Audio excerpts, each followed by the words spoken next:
Good evening, everyone. We're going to be led in the Pledge of Allegiance by Mrs. Maida. I pledge allegiance to the flag of the United States of America and to the republic for which it stands, one nation, under God, indivisible, with liberty and justice for all.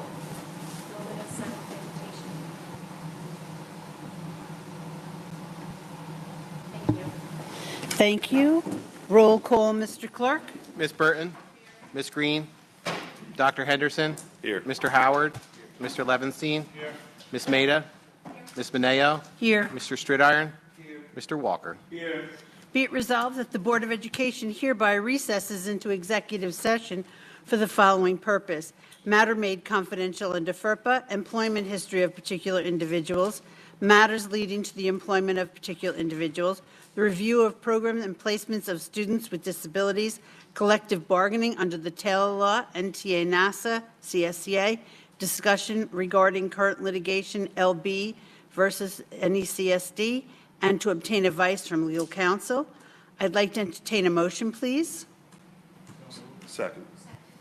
Roll call, Mr. Clerk. Ms. Burton, Dr. Henderson, Yes. Mr. Howard, Mr. Levenstein, Ms. Maida, Ms. Mineo, Yes. Mr. Stridiron, Mr. Walker. Yes. We have a public hearing at 7, board members, so we will be back at 7 to do the public hearing.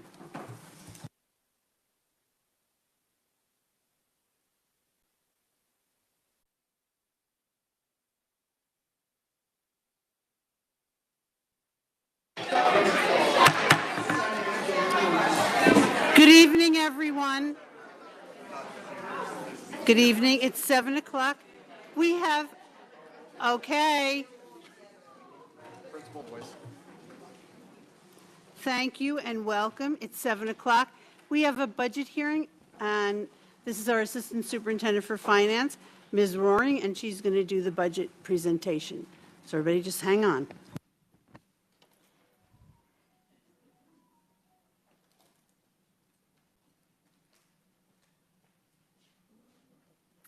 Thank you. And can you hear me?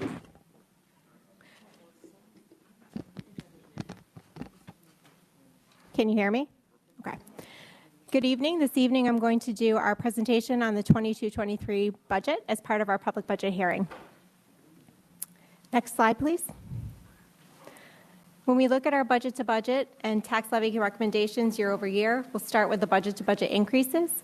We had a peak at 4.7% back in 2015-16. Next year's recommendation for 22-23 is a 4% year over year increase. Looking at the tax levy increases over the same period of 11 years, we are once again recommending a flat tax levy. This would be the 7th consecutive year. Next slide, please. Looking at a real property tax levy for fiscal year 21-22, it was at $110.86 million. The recommendation for 22-23 is that it remain $110.86 million. Next slide, please. When we look at a summary of our general fund revenues, year over year, we'll start with our state sources of revenue. At the top there, we have foundation aid. We had a $15.5 million increase in foundation aid from fiscal year 21-22 to 22-23. That is recognition of the second year of the state's commitment to a 3-year phase-in of full funding of foundation aid. We've had an overall increase of $10.85 million in our state sources of revenue. Our federal sources of revenue remain flat at $300,000. Our local sources of revenue have had a slight increase, and that is attributable to an increase in our pilot payments, utility tax revenue, and refund of prior year expense. We are also recommending a $50,000 increase in interfund transfers for 22-23. Lastly, we are recommending an appropriated reserve for 22-23 in the amount of $500,000, which takes us to a total revenue of $304,950,018, or an $11.7 million increase equal to 4%. Looking at our state aid at the top, you'll see that $15.5 million difference in foundation aid. We've had adjustments in some other areas, including special services aid, high cost aid, transportation aid, and building aid. We have a anticipated total state aid of $185.7 million. That's a net change of about $11 million year over year. Next slide, please. Looking at our miscellaneous revenue, we have several sources of miscellaneous revenue. The largest areas are our pilots at $2.265 million, utility tax at $2.15 million, local revenue at $1.25 million, and here you see our recommended appropriated reserve at $500,000 to take us to a total of $8.165 million in miscellaneous revenue. Looking at our three-part budget year over year, you'll see the administration at just over $34 million is relatively flat as a percentage of the total. Our program has increased to $235.97 million, which is about a 0.75% increase. And our capital has actually decreased to $34.87 million, or a decrease of roughly 0.8%. The total school district budget proposed to the voters is $304,950,018. The library's proposed budget is $5,968,765. We have 5 school board candidates listed here for 3 seats. The vote will occur on Tuesday, May 17th. Our polls are open from noon to 9 p.m. Next slide, please. That is the end of my presentation. Thank you, Ms. Roaring. Thank you. Anybody have any questions on this proposed budget?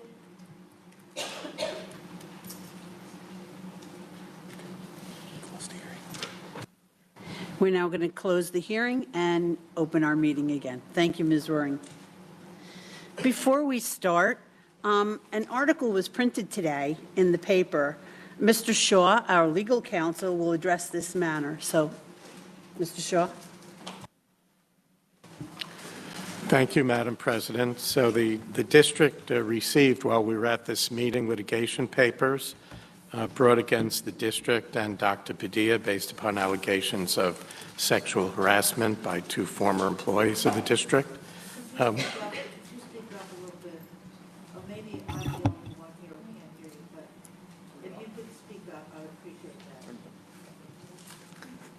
Okay, the district is in receipt of litigation papers against the school district itself and Dr. Padilla, filed by 2 former employees of the district.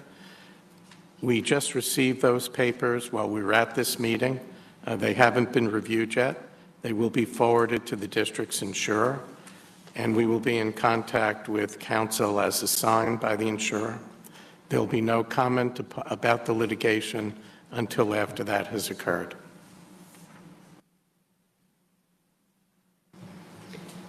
Thank you, Mr. Shaw. Board members, with your permission, I'd like to move the public comments on agenda items and non-agenda items up until now. We have some young Scout members here that would like to speak to us, and they need to get home earlier than we're going to. So if everybody's okay with that, if you're not okay, please let me know. Okay, so we're going to start with agenda items, and we only have one person speaking on agenda items, and that's Mr. Ryan Lamar. Are you here, Mr. Lamar? Yes, thank you.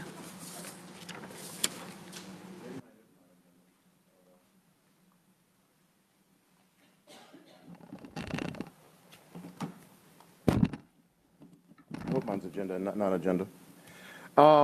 Ryan Lamar, New Windsor, New York. I'm here to encourage the Board of Education to organize a community forum in order to give parents a chance to represent to you what our children are experiencing in school. We can no longer ignore what we're seeing with our eyes. Whoa, a little loud. Feedback. I'm not gonna... No. If he gets the audio right, I can. We can no longer ignore what we're seeing with our eyes. Sending parents links to resources is not going to change the culture of violence and bullying that is growing in our schools. We need to have a community discussion, a hard look at policies, roles, and to reinstate order. I've spoken and written many times about the loss of respect the students of this district have experienced due to recent crises in values and ethics in adult leadership at the highest levels. The students can see what has gone on. They've talked about it. Anyone that is raised or is raising or has been a teenager should have been able easily to understand that we failed at taking a strong stance against moral failings, and there is a consequence of loss of respect connected to that. The kids also comment on the pretense of response from the school leadership on what is happening in their buildings, in front of their eyes and on social media. Not counting or reporting the incidents is not a strategy. You cannot contain the message of a video of students being beaten, carries, no matter how many communication strategies you put on the issue. You can't out-communicate or out-tech our students. You can restore their respect for the institution by restoring accountability, and that accountability has to be just and fair. We must have role models with values in the highest offices in this district again. We must confront ethical failings with honesty and transparency when we see them, and we cannot keep telling the students that what they are seeing in front of them should be responded to by a survey or a discussion with their parents. We cannot continue to pretend that the severity of threats with guns or beatings in the hallways are exaggerations or suggest plausible deniability when we say that the threats might be inadvertent. If you say you take the safety of our children and district staff seriously, and quite frankly, after what I read this afternoon, I question whether you do and whether you're capable of ensuring the safety of our staff and students. But if you do, then provide a strong and serious response. There must be accountability and order in the hallways of the students' buildings. There cannot be vagrancy. There cannot be tolerance of hands and fists on other students. I am continuously asked to talk to my son about what is happening, as if he can somehow control what is out of control in the schools. I'm asking you, the people in charge, to make actual change in what the school district is doing. I join the call for a forum to have an open and honest discussion with parents, to get to a solution that will not just be lip service. This cannot continue.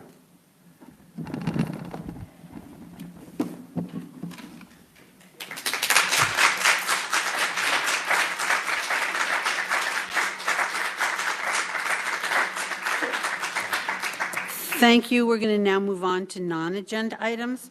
And the first people I have are Ms. Rebecca Ramaglia and the Girl Scout troop.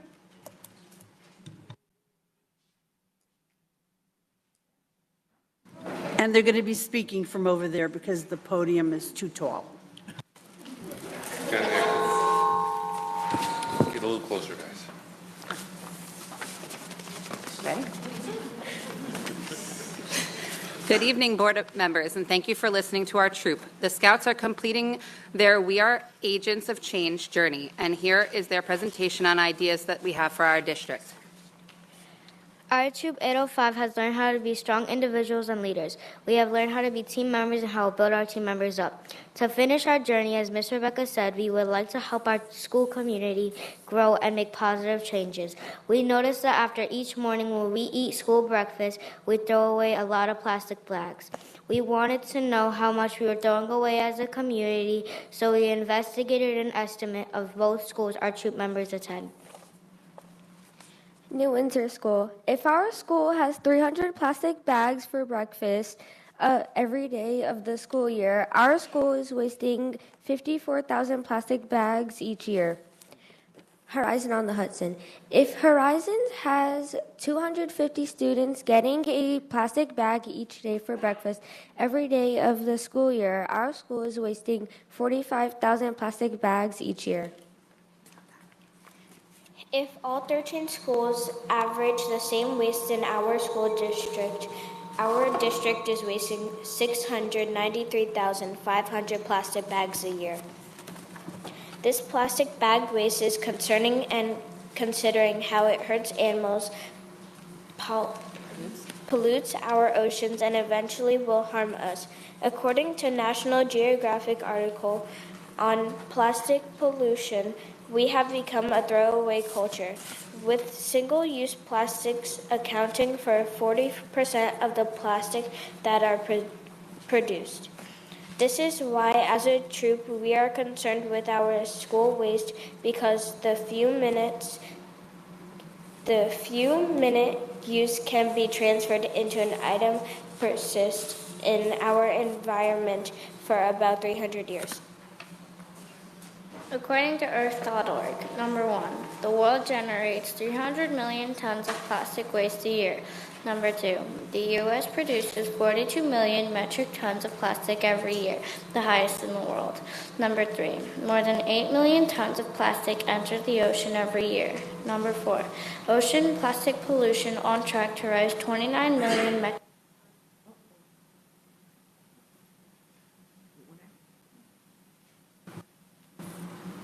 metric tons by 2040. Number 5, 100,000 animals die from plastic endangerment each year. Number 6, humans ingest 5 grams of plastic every week. Number 7, plastic set to release more GHG, greenhouse gases, emissions than coal by 2030. Number 8, COVID-19 has added 25,900 tons of plastic pollution in the ocean. We would like to help NECSD to fix our part in the environmental crisis. We have a few ideas for solutions. 1, try to reduce the amount of plastic used per room rather than per student. 2, get bins for each student to reuse each day, although this might need extra consideration for storage and cleaning.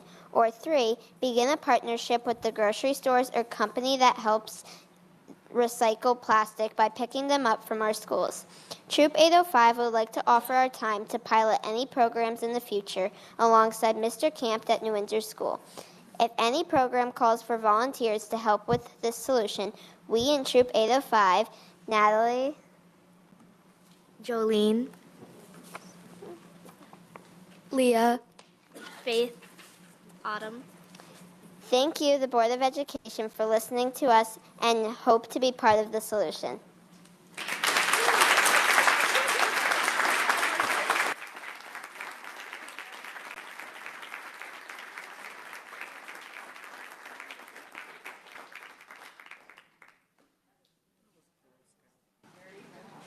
Thank you very much. Probably tomorrow we'll have Ms. Lazarski and Mr. Romano, our Director of Science, reach out to you, and we'll see how we can start to implement some of your ideas. Thank you very much.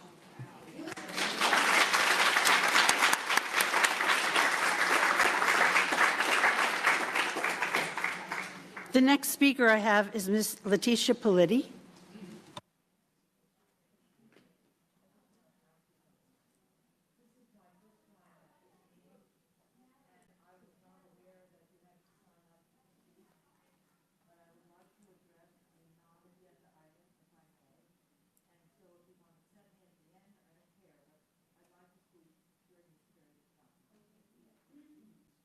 We have 30 minutes. I have a number of people signed up. If I have time, I'll get you on, okay? I would hope so, because I think that Thank you, ma'am. setting a limit Please. of 30 minutes is unfair. Thank you. Please let Ms. Politi begin. Hi, I'm Letitia Politi, and I live in Newburgh, New York. I'm here tonight as a concerned parent and community member, joined by others, to present this petition to the Board of Education to demand safety for our children in school. The 2021-2022 school year has been plagued with violence. Numerous horrifying videos have been made public. Children shooting at one another, bloody fights where students are left unconscious on the floors and the halls of school, graphic threats of violence to entire schools on social media, and bullying. This has caused fear and panic in our scholars and significantly disrupted academics. All Newburgh Free Academy campuses were closed on November 18th, November 19th, 2021. Students transitioned to virtual on February 3rd, 2022, and there was a 2-hour delay Tuesday, April 26, 2022. Many children did not attend because they were afraid, all due to the violence that stemmed from or was threatened to the high schools. There are numerous holds in place and school evacuations due to threats of violence causing disruption of academics, sports, and other extracurricular activities. The violence has not only caused educational disruptions to the school year, but our children are scared. Fights and bullying happen on a daily basis. Our children tell us that groups of boys will ask boys at random, "Are you man enough?" before they collectively beat them up or steal their belongings. One student witness reported a girl slamming another girl's head into a locker repeatedly without security intervention. Teachers have stated that there are large packs of students, 80 to 100, roaming the halls daily, being chased by security with no repercussions. The district alleges they use restorative practices, restorative justice in their schools. Restorative justice is an innovative national model, and when implemented with fidelity, can be highly successful. RJ is a powerful approach to discipline that focuses on repairing harm through inclusive processes that engage all stakeholders, and implemented well, it shifts the focus of discipline from punishment to learning, from the individual to the community. However, it is often misperceived and misapplied. Given the national push to reduce suspensions, some leaders may perceive restorative justice as a way to improve their discipline data rather than a holistic approach to behavior. Seeing RJ through this narrow lens leads to two problems. First, we stop suspending students but fail to deal with the root causes of behavior issues, including the absence of strong relationships and emotional safety at school. Second, operating under intense pressure, leaders may start to unconsciously rig their suspension data rather than invest in the deeper work of building a community. There's a large majority of administrators currently at the high school level who are new, untenured, inexperienced, and untrained in restorative practices. In addition to this, being untenured makes an administrator vulnerable to being arbitrarily dismissed. They are not able to suspend students that are breaking the code of conduct if central administration is telling them not to. This is perpetuating the problem and creating a very volatile environment for our kids. We as parents and community members want to know how many administrators at the high school and in the district on the whole have been trained in RJ. What did this training entail? Who provided training? How many training sessions have they received? Why do we not have an alternative program for students who demonstrate violence in our schools? Are any of these students who are repeatedly breaking the code of conduct being screened as applicants to NFA West? What is the district doing to be proactive instead of reactive to threats of violence to our buildings? What is the Board of Education doing to keep our children safe? Is the Board of Ed looking at discipline data across the schools and holding central office and building leadership accountable? And we formally request a town hall meeting with the superintendent, high school administration, and the Newburgh and Large City School District Board of Education to address these important issues. The students of the Newburgh and Large City School District deserve better. They have a right to attend school and be safe. Thank you. Who should I give this to? Mr. Forget?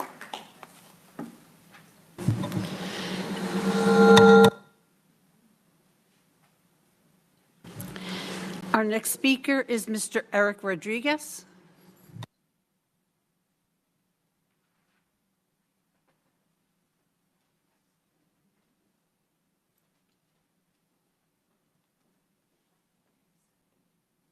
Hello?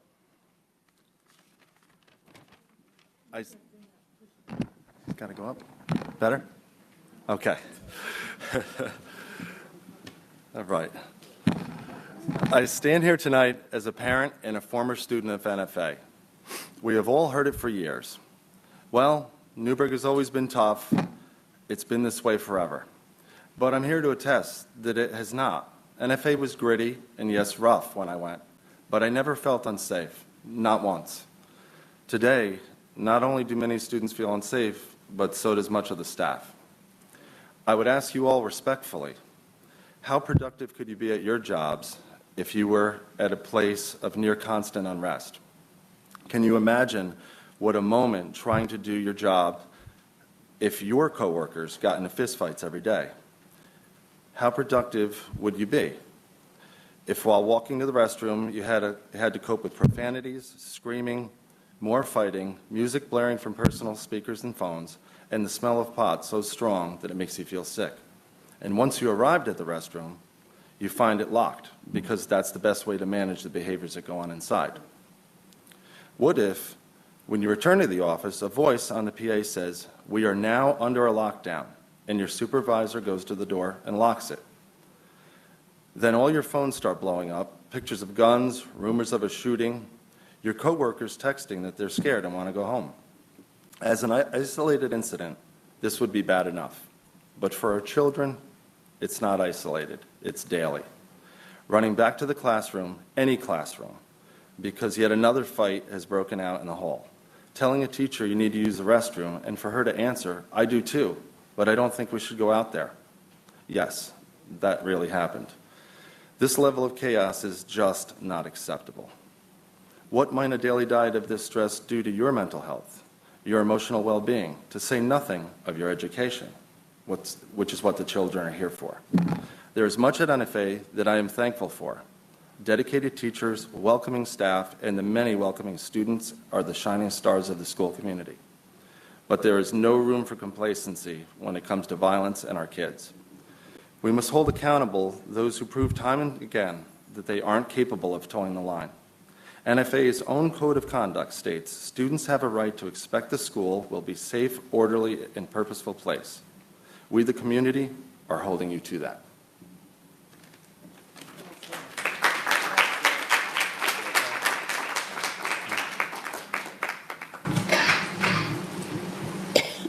Mr. Stridarn?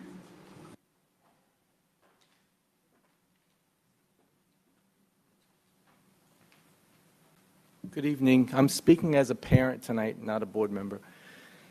When I saw the petition from Ms. Politi, I was blown away because something like that, you see something like that, it's like a Bill of Rights for the students and the staff. And it was amazing. Thank you for writing it. I've seen so many videos of fights and just utter chaos at the schools that it's sad. It really is. And you try to determine, like, what can you do about it? Well, as a board, as a district, as an administration, you need to think of it in a different way. Just like Mr. Rodriguez said, if that fight happened in curriculum department down the hall here, would anybody just send them to a room and discuss it and work it out and come back 20 minutes later? I don't think so. If coworkers were punching each other so hard that teeth were falling out, would it be acceptable and just kind of move on? If someone got body slammed in a cafeteria from central office, would it be just kind of, okay, these things happen at work? I don't think so. I think the students see this as their war. They need and deserve an education, a fair, free education. And they're not getting it because we have a small segment of the community, of the students' population that is stealing their education from them. And the adults need to do something. Do something. Do something that the parents can see that you're doing, that the staff can see that you're doing, that everybody can see that you're doing, that you're taking it seriously. Social media, like so many people said, the kids are so far advanced with the social media that we can see those videos within minutes of the fights happening, and the parents see it, and they know that their kids are in the schools and they're worried. And we get a robocall or we get a text message. Well, that's not going to do it. We want these kids that are causing the havoc to be taken care of in whatever way they need to be taken care of, but not stay in the school. They can't stay there. If you adults get into a fight at work, there's repercussions. You'll get fired. But we have students throwing desks at teachers. We have security guards getting elbowed in the neck. It's a war. And we're just going to put out another robocall or put out another email saying that talk to your children. It's not enough. You got to do something concrete. It's got to be an answer. And it's just not working. So do something soon, or else it's just, people are going to rise up, and it's not going to be pretty. Thank you.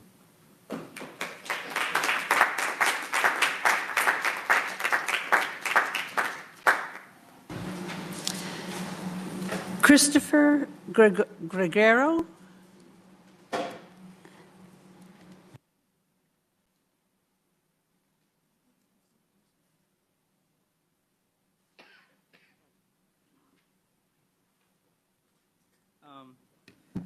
My name is Christopher Gregorio. I'm an NFA North student. I'm here today to ask you to help start a recycling program in the school. I want to start off by saying, in accordance with the Solid Waste Management Act of 1988, New York schools must recycle. Now, I know the school does have some recycling bins, but those bins aren't really in access to the students.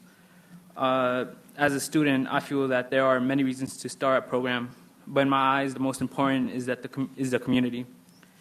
By starting a program, we'd be inevitably reducing the amount of waste that ends up in the landfills and our streets, from being able to reuse discarded milk cartons, waste bottles, and even mountains of paper that goes tossed instead of being turned into other items.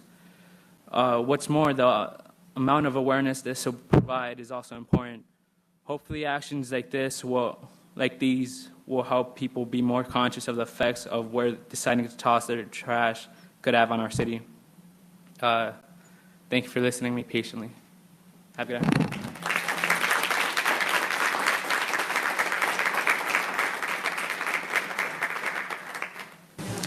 Mr. Howard? Thank you, Madam President. Good evening to all. I want to take a moment and revisit the despicable incident that happened in our district about 2 weeks ago. There were threats made on social media that specifically were directed to blacks, using pejorative language that is too disgusting for me to repeat at this time. But I'm sure everyone within the sound of my voice knows the posts that I am referring to. Understanding the ugliness and the racist tone of the postings, I feel that as a board member of the Newburgh and Lawrence City School District Board of Education, I would be remiss if I did not take this opportunity to let this community know how offended and aggrieved I was after reading and reviewing such hurtful words directed at my community. These threats and angry words specifically targeted black students and caused an atmosphere of fear and apprehension amongst the students, families, classmates, faculty and support staff, administrators, and the community at large. My concerns are, have we done enough? Have we reached out specifically to our black scholars and their families and assured them that we are doing everything within our powers to assure their safety and well-being? Have we contacted the parents of the targeted population to reassure them that our buildings are safe and that we take these kinds of threats very seriously and will take all of the necessary precautions to ensure that their children will be safe in our care, custody, and control? Also, understanding the nature of the threats, these communications and concerns should be conveyed to our entire school community, understanding that if these threats are carried out, could affect everyone within range, regardless of race. I'm sure that these precautions have been done, but with the amounts of questions and phone calls I have been bombarded with over the last 2.5 weeks, I want to be sure that our community, specifically, and our community at large, of all our students, all of our teachers, all of our stakeholders, know that we are doing everything humanly possible to address this situation, and that this behavior will not be tolerated by our district. And I say that, and I want everyone to understand, this time, it was the black community. It was, the words that were used. But the next time, it could be the Jewish community. It could be the Arab community. It could be the Muslim community. It could be the LGBTQ community. My concern is that we specifically reach out to that population that has been offended and aggrieved and let them know what we're doing. I know what we're doing. I know the precautions that are taking place in our district, but I think that the people in the community don't know everything that we're doing.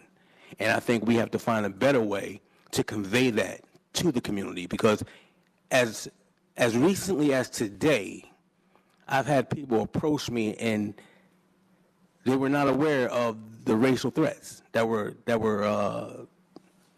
took place over 2.5 weeks ago. They knew we were closed, a 2-hour delay. They understood that there was the bomb threats and everything, but they didn't know everything that was going on. So I had to explain it to them, but because I know what we're doing as a district. I know what our team is doing, with central administration, what they're doing with the local police departments, what they're doing with trying to find out where this emanated from and try to make sure that these people are prosecuted to the highest extent of the law. But I think that we need to do a better job getting that information out. And as my purpose of speaking here tonight is to let the people know that we are doing what we need to do and that we are trying to make this a safe environment for our kids, but also to convey that it was despicable, it was disgusting, the language that was used, and to come at the population the way they did. I know it's an open, it's an open case now, and they're investigating, and only so many things that we can say. But I just want the people in the community to understand that we care, that we're here for you, and this type of thing will not be tolerated to any population, any subpopulation in our community, and that we're here for the entire Newburgh and Laurel City School District community to let them know we care about you, we love you, and that type of behavior is not the norm, and it should not be accepted, and it should be fought vigilantly. Thank you, Madam President. Thank you. We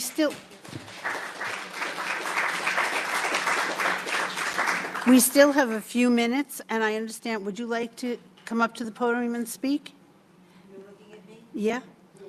But I'd like you to, and then I'll ask if anybody else would like to speak. Give me a second. You have to get up, say your name, and you have 5 minutes, okay? Thank you very much.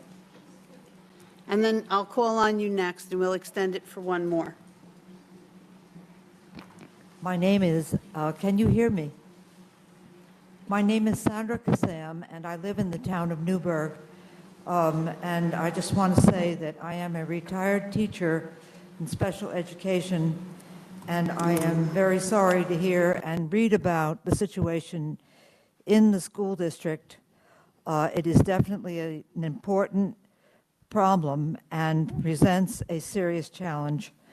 But I want to take the balance of my time to tell you why I'm here. And I am here specifically regarding the construction which is going on in the former woodlands up above our school here, where you are supposedly constructing a vocational center and also parking lots and things of that nature. I think that the problem with that is that we have not, or I have not received, and I have requested an environmental statement and an environmental review of that project, and my request has now gone on unresponded to for at least 3 months. And so I am appealing to the board to have whomever is in charge of receiving or having submitted an environmental review of that project to please contact me at 845-564-3018. Again, my name is Sandra Kassam. Thank you very much.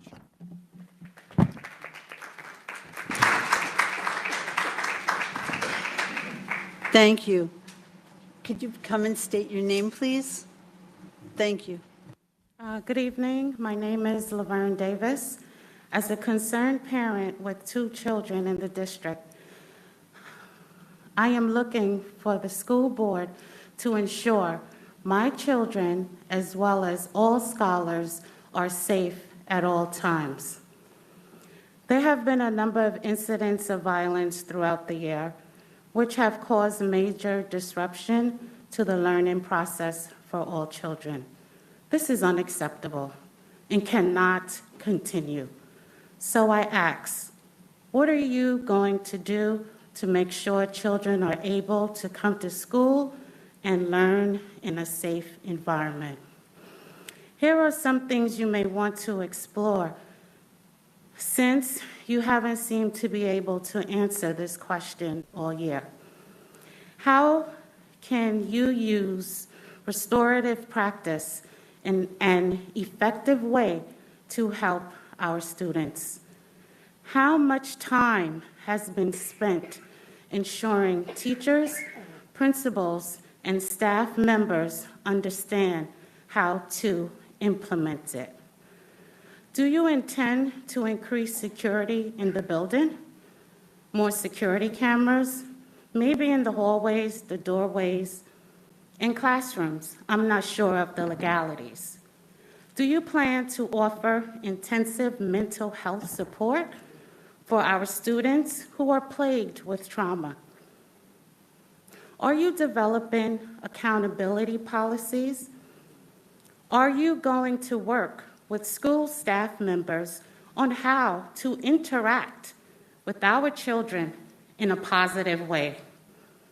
What steps will you take to partner with the local law enforcement to encourage positive relationships? Ultimately, I ask you all of these questions to get you to think about the things you should have been addressing all year. No disrespect. Accordingly to the statement of the core values, beliefs, and mission statement within the Board of Education policies, the school district, school, and staff accept the responsibility for creating a safe and supportive learning environment, and you have failed to meet your own policies. I ask you to consider your own policy statement on the things you are supposed to do as a Board of Education. The bigger question is, what are the consequences going to be for you not acting on the things you said you would do? Our children cannot and do not deserve to suffer any longer. Thank you.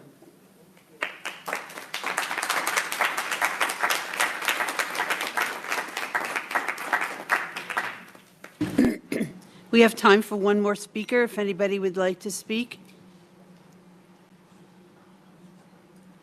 Thank you, everyone. And we're going to move on with the agenda now. We're going to move on to the interim superintendent, Mr. Forget. Thank you, Madam President. And I feel the need to respond very briefly to some of the comments that we heard this evening. I think in order to address this, there needs to be greater collaboration. And tomorrow I will be reaching out to some of the people that I heard. I will review the packet that I received from Mrs. Politi. We take these comments very seriously. I know I'm hearing in your heart that you don't feel we do. Perhaps we're not doing as great a job sharing with you what we have done and the relationships we have built and the commitment we have made to addressing these issues. So I apologize if we haven't done a good job with that. But moving forward, I will reach out. We will improve greater collaboration and voice. Stakeholder involvement is one of the priorities for the district this year, and it sounds like we might have dropped the ball. We'll pick that ball up, we'll move forward, and we will take care of all of our kids. We are here for the 11,000 students that we care and love about in this district. So we will be reaching out, and we will follow up.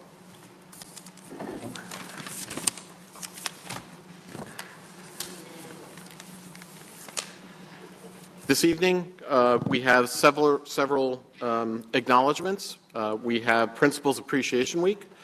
We have Nurse Appreciation Week, and we have Teacher Appreciation Week. We will have a variety of individuals that will be presenting and offering a certificate. I have the opportunity to recognize the leadership of the schools in our district. These are individuals that work extremely hard, that are 24/7, that I speak to continuously. So we need to thank you for the opportunity to honor these school leaders. May 1st was National Principal Day, and April 4th through the 8th was National Assistant Principal Week. When we began the 2021-2022 school year, we were all prepared for a challenging year as our students returned to 100% in person. We were cognizant of the impact the pandemic might have on student, teachers, staff, and administrators. Throughout the year, our school leaders have addressed, and here are some of the major things that we were confronted with. Increased behavioral referrals, increased verbal and physical disagreements in the schools, working with worried parents concerned for their children's social, emotional, and physical well-being, awareness of the quiet students. Those are the quiet students that are also struggling. Those are the students that have their heads down, that don't speak, and that are afraid to come out and share what they're feeling. Our leaders had to address this on a daily basis throughout the school year. Our school leaders also continued to support our teachers to provide instruction to close the learning gap resulting from the pandemic. Their resilience can't go unnoticed. It is with great pride that we ask you to join in honoring all Newburgh's principals and assistant principals on this day.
So, good evening, members of the board, community members, and dedicated Newburgh staff who are here with us tonight. This week is National Nurses Week. It actually goes from May 6th through May 12th.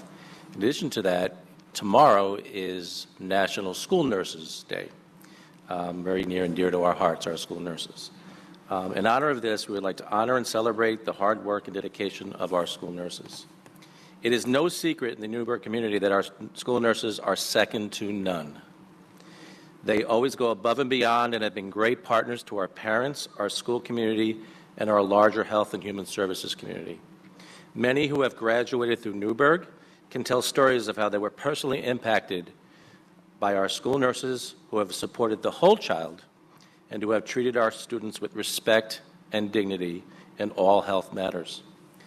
This has especially been true during these unprecedented times when they have had to assume greater responsibility for many COVID-related requirements. As Sharon Patchlow stated at our Exceptional Learner Committee last week, that nurses have carried much of the burden of managing all that they've contended with as a result.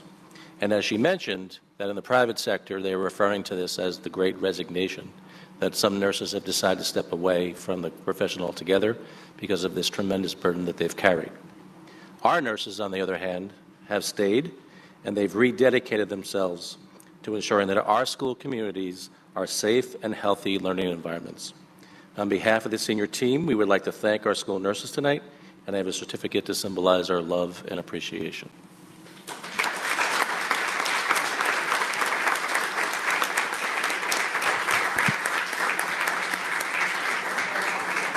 Accepting on behalf of the nurses is Ms. Stacy Moran, President of the Newburgh Teachers Association. And at this time, we would like all nurses to please stand.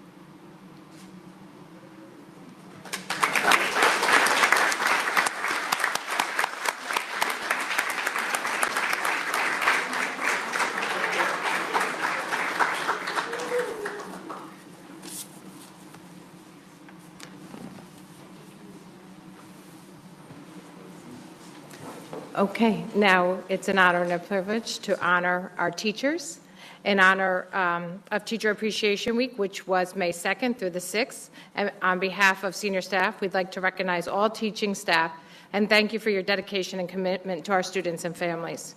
There are many words to describe the amazing teachers we have in this district, but two that come to mind are flexible and resilient.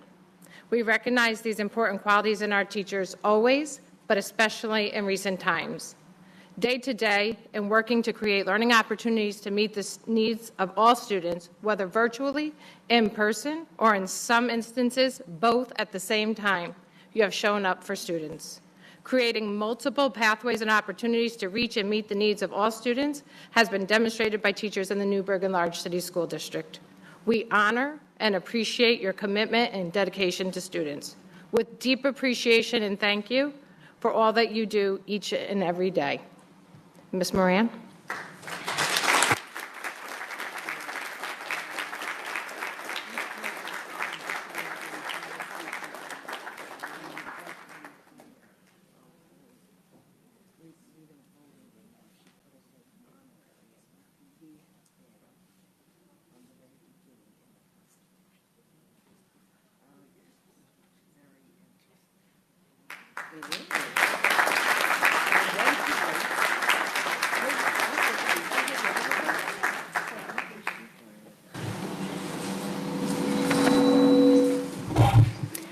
This evening, we would like to recognize Mrs. Linda Romano, Certified Nursing Assistant Teacher at NFA North Campus. Mrs. Romano has been recognized as a leader in the career and technical work, both nationally and in New York State. Mrs. Romano is a stellar nurse educator who chooses to lead and guide the present and future generations of our nurses. She possesses a wealth of tools to help teach, facilitate learning, and most importantly, inspire curiosity and a desire to learn. Mrs. Linda Romano deserves year-round praise for her dedication and perseverance. She's being recognized by the National Association for Career and Technical Education, Carl Perkins Community Service Award. This evening provides us with an opportunity for all of us to publicly thank Mrs. Romano and show her our appreciation for all her efforts. Thank you, Mrs. Romano.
Madam President, I have item 4.5, resolution to approve revised 2021-2022 district calendar. I'd like to entertain a motion, please. So move. Questions or discussion? Ms. Burton. So last year, we were able to add on Indigenous Peoples Day along with Columbus Day, so I'd like to see that put back into this calendar as well. Thank you. Thank you, Ms. Burton. This is for the 21-22 school year. This is for the 2 half-days in June. We'll be bringing back the 22-23 calendar at a future meeting, but this is to incorporate 6th grade into the pre-K through 5th grade half-days in June. This is a slight change to the current calendar. Any other questions or comments?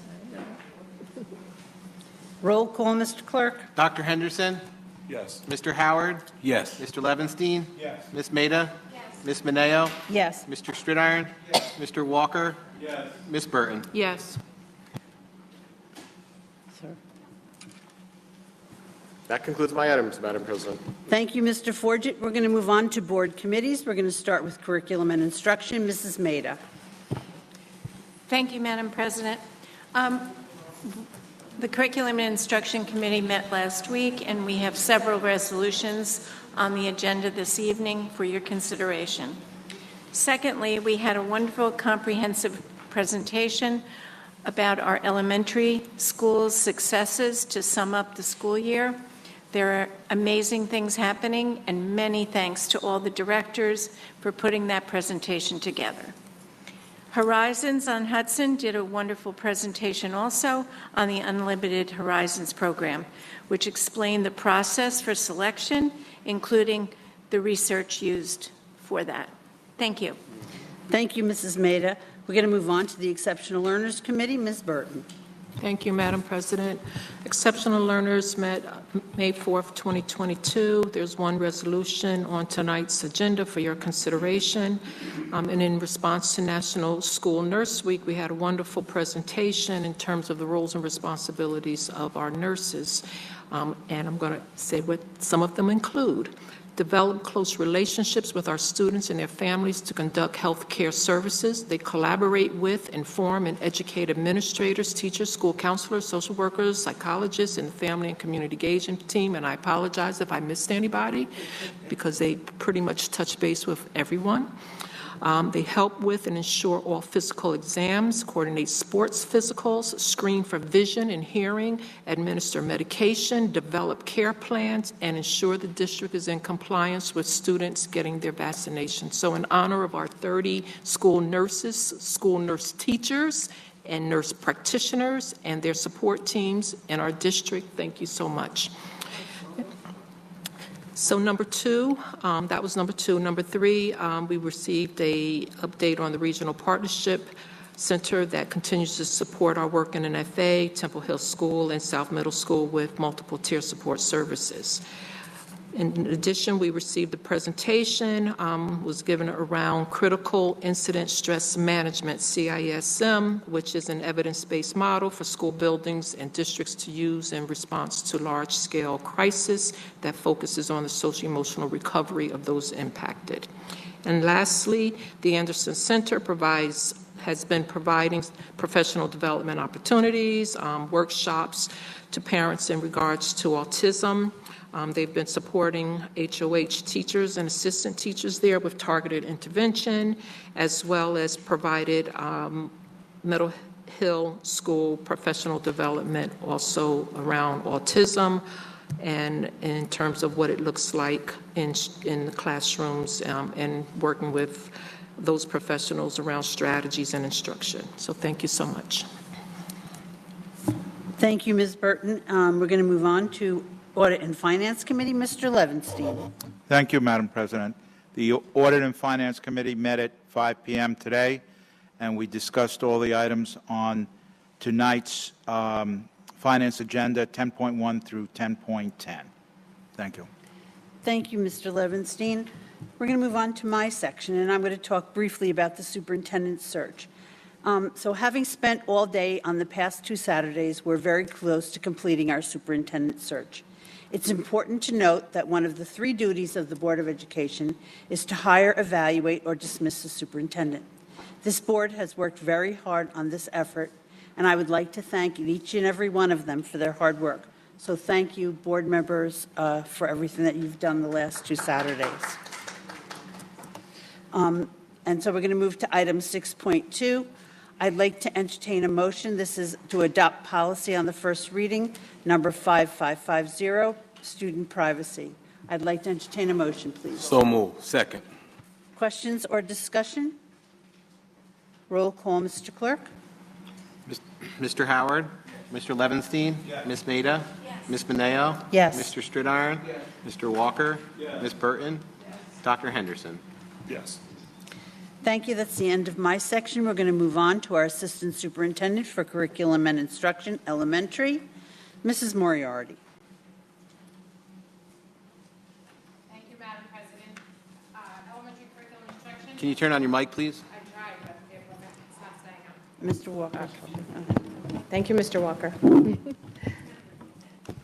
Elementary curriculum instruction has one item as a consent agenda item for your consideration. I'd like to entertain a motion, please. Questions or discussion? Roll call, Mr. Clerk. Mr. Levinstein? Yes. Ms. Maida? Yes. Ms. Mineo? Yes. Mr. Stridiron? Yes. Mr. Walker? Yes. Ms. Burton? Yes. Dr. Henderson? Yes. Mr. Howard? Yes. Thank you, Madam President. That concludes my items. Thank you, Mrs. Moriarty. We're going to move on to our Assistant Superintendent for Curriculum and Instruction Secondary, Ms. Soto. Thank you, Madam President. Our division presents to you agenda items 8.1, 8.2, and 8.3 for the board's consideration and consent. Would any member like to separate out any of these items? Okay. Thank you, Madam. Oh. I'd like to entertain a motion, please. So moved. Questions or discussion? Roll call, Mr. Clerk. Ms. Maida? Yes. Ms. Mineo? Yes. Mr. Stridiron? Yes. Mr. Walker? Yes. Ms. Burton? Yes. Dr. Henderson? Yes. Mr. Howard? Yes. Mr. Levinstein? Thank you, Madam President. That concludes my items for this evening. Thank you, Mrs. Soto.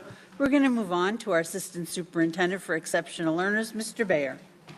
Thank you, Madam President. The Exceptional Learner Division has one item for your consideration, 9.1, recommendations from the CSE and CPSE committees. I'd like to entertain a motion, please. Questions or discussion? Roll call, Mr. Clerk. Ms. Maida? Ms. Maida? Yes. Ms. Mineo? Yes. Mr. Stridiron? Mr. Walker? Ms. Burton? Ms. Green? No. Dr. Henderson? Yes. Mr. Howard? And Mr. Levinstein? Thank you. That concludes my items. Thank you, Mr. Baer. We're going to move on to our Assistant Superintendent for Finance, and welcome Ms. Roaring. Welcome, Ms. Roaring. So since this is her first meeting, I'm just going to present her section. She has items 10.1 to 10.10 on the consent agenda. Would any member like to separate out any of these items? I'd like to entertain a motion, please. So moved. Questions or discussion? Roll call, Mr. Clerk. Ms. Mineo? Yes. Mr. Stridiron? Mr. Walker? Ms. Burton? Dr. Henderson? Mr. Howard? Yes. Mr. Levinstein? And Ms. Maida? These conclude the items for finance. Thank you, Ms. Peterson and Ms. Roaring. We're going to move on to our Assistant Superintendent for Human Resources, Mr. McLemore. Thank you, Madam President. On the Human Resources agenda, I have items 11.1 through 11.24 for your consideration on tonight. Would any member like to separate out any item? I'd like to entertain a motion, please. So moved. Second. Questions or discussion? Yes, sir. How many school monitors do we have at NFA Maine in relation to the number of students? How many full-time at one time? You know, pick a day, Monday. How many full-time monitors are at Maine? And how many students are there? Mr. Forget? Yeah, I can get you that number. I can share it with you. I don't have it off the top of my head, Mr. But Is it like 12, roughly? I mean, I don't know. Mr. Velez? I believe we have 22, up to 25 and some days with the sub. I just checked them, Mr. Tenders, if I can get the answer, but it's over 20. And how many students do we have in that building? Approximately 2,400. Okay. So it's, yeah, so I'm not sure the coverage is. You have a lot of buildings, a lot of doors, a lot of hallways, a lot of bathrooms. How is it that we have students roaming the halls getting chased? Has anybody able to figure that out, like how that happens? Has that been investigated, how that happens? So Ms. Soto has been up at the high school for about a month and a half now. And why don't you give us a quick update as to what you're finding? So, Mr. Stridiron, at any given time, children do walk the halls. It's a very big school. We have children that go to the nurse's office. We have children that use the bathroom. We have children that visit other teachers during their prep time for additional work. We have children that visit their school counselors, school psychologists, social workers. So it is a busy place. Having monitors chasing children around the building, we don't chase.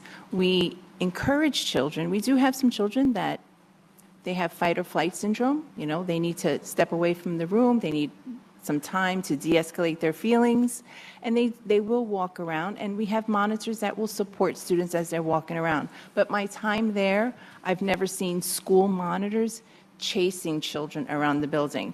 They're quite instrumental in supporting our students and talking to them and walking our students from one place to another, and also taking those students to meet their assistant principals for additional support. Any other questions or comments? Yes, Mr. Velez. I just got a text back from Mr. Tyndall. We have 25 security guards assigned to the high school. Anyone? Hi, Mr. Walker. Go ahead. Just a quick question. Are teachers still required to be out in the hallways during class breaks or whatever? Teachers are not required. However, it is the expectation to have teachers at their doorway. I think it's a wonderful opportunity for teachers to greet their students as they're walking into their classroom. That in itself is a powerful statement. So it is the expectation, yes. Mr. Howard, and then Mr. Stridiron, please. Thank you, Madam President. In response to the question that Mr. Stridiron asked, I know we did an audit. We did a security audit recently, I believe in the last year or two. When that audit came back, was there a guideline or a number that they suggested that we should have how many security guards per students? Was that, or is that part of that report? I would have to pull that report back up, but I don't believe there was a guideline or an explanation of it. I think every building's unique based on the different type of staffing, the number of PPS people, the number of teachers. I think there's a variety of different indicators that need to go into place for that. But I can look back into that audit and we can discuss that. Mr. Stridiron, then Ms. Burton. So when there is an altercation in the hallways, what's the protocol as far as non-security dealing with students that are physical? Is there an expectation that the staff intervene with the students or not intervene with the students? Can I ask a question? Is this on this human resources agenda? It's a security money. It's hiring security money. Okay. So the resolution in front of the board is to increase support to security in our buildings. We know that we are facing different situations, and this is to support the overall structure of safety and security. There are additional questions that we definitely need to research and get back to you. We need to check in with our Director of Security, and we can update you in the weekly. Ms. Silver, you want to answer the question? Safety and security of our students is of high importance. If there is a matter in the hallway, I would imagine that as an educator, it is your responsibility to ensure that everyone is safe. In addition, teachers are required to reach out to main office, make that quick call to let someone know that there is an incident happening outside of their door, if it is happening. But again, I want to stress, the safety and security of our children is primary, and teachers will intervene to ensure that children stay safe. Ms. Burton? Thank you, Madam President. I know we've had discussions in terms of security monitors, getting some training around de-escalation and other practices. And I heard, from the audience talk about restorative practices. Now, I'm not asking the question now in terms of who has been how many folk have been trained up at NFA or in any of the schools around restorative practices? I know we've been doing it, but I would be curious to know how many, who, where, and, as we kind of close the gap, how's that being measured and how are we doing with it? So I think if I listen to what you're requesting, what Mr. Stridiron's been asking, and what some of the public comments were this evening, I think maybe at the next board meeting we need to have a full presentation of safety and security in the district as it is currently organized. We'd be happy to do that. We'll share with you the staffing, we'll share with you the training, and we will also share with you the really strong collaboration we have with our local police departments as well as the sheriff's department and other agencies, because we have done a lot of work with that and we do have very strong partnerships with them. So listening to your questions, your concerns, let's put together a nice presentation. We'll do it in public and we'll share everything with you at I believe it's May. Does anybody else have any questions on item 11.1 through 11.24, I think? Mr. McLemore? No? Roll call, please. Mr. Stridiron?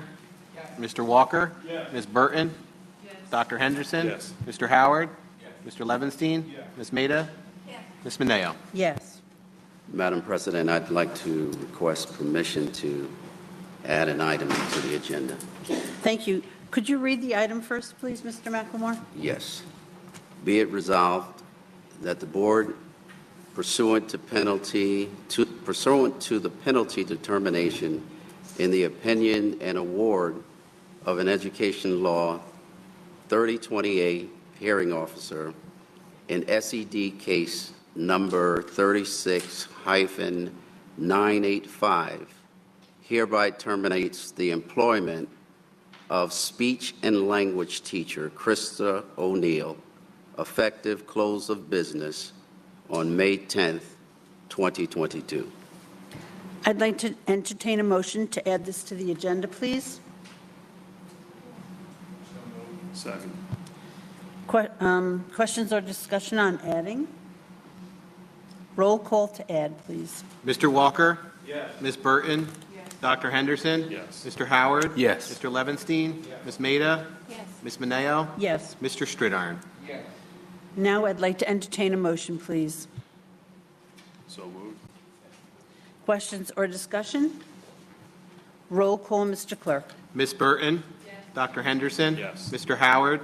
Mr. Levenstein? Yes. Ms. Maida? Ms. Mineo? Yes. Mr. Stridiron? Yes. Mr. Walker? Yes. Madam President, thank you. That concludes my items. Thank you, Mr. McLemore. We're going to move on to the clerk of the board, Mr. McCoy. Thank you, Madam President. I have on the consent the approval of the minutes from April 19th, approval of the minutes from April 30th, and an additional inspector for the election next week. Would any member like to separate out any of these items? Okay, I'd like to entertain a motion, please. Questions or discussion? Roll call, Mr. Clerk. Dr. Henderson? Yes. Mr. Howard? Yes. Mr. Levenstein? Yes. Ms. Maida? Yes. Ms. Mineo? Yes. Mr. Stridiron? Yes. Mr. Walker? Yes. Ms. Burton? Yes. That concludes my items, Madam President. Thank you, Mr. McCoy. Be it resolved that the Board of Education hereby recesses into executive session for the following purpose: employment history of particular individuals, matters leading to the employment of particular individuals, and to obtain advice from legal counsel. I'd like to entertain a motion, please. First, we got to vote on this. So moved. Thank you. Roll call. Mr. Howard? Mr. Levenstein? Ms. Maida? Ms. Mineo? Yes. Mr. Stridiron? Yes. Mr. Walker? Yes. Ms. Burton? Dr. Henderson? Yes. We may or may not be doing business afterwards. I'm not sure. Thank you. Okay.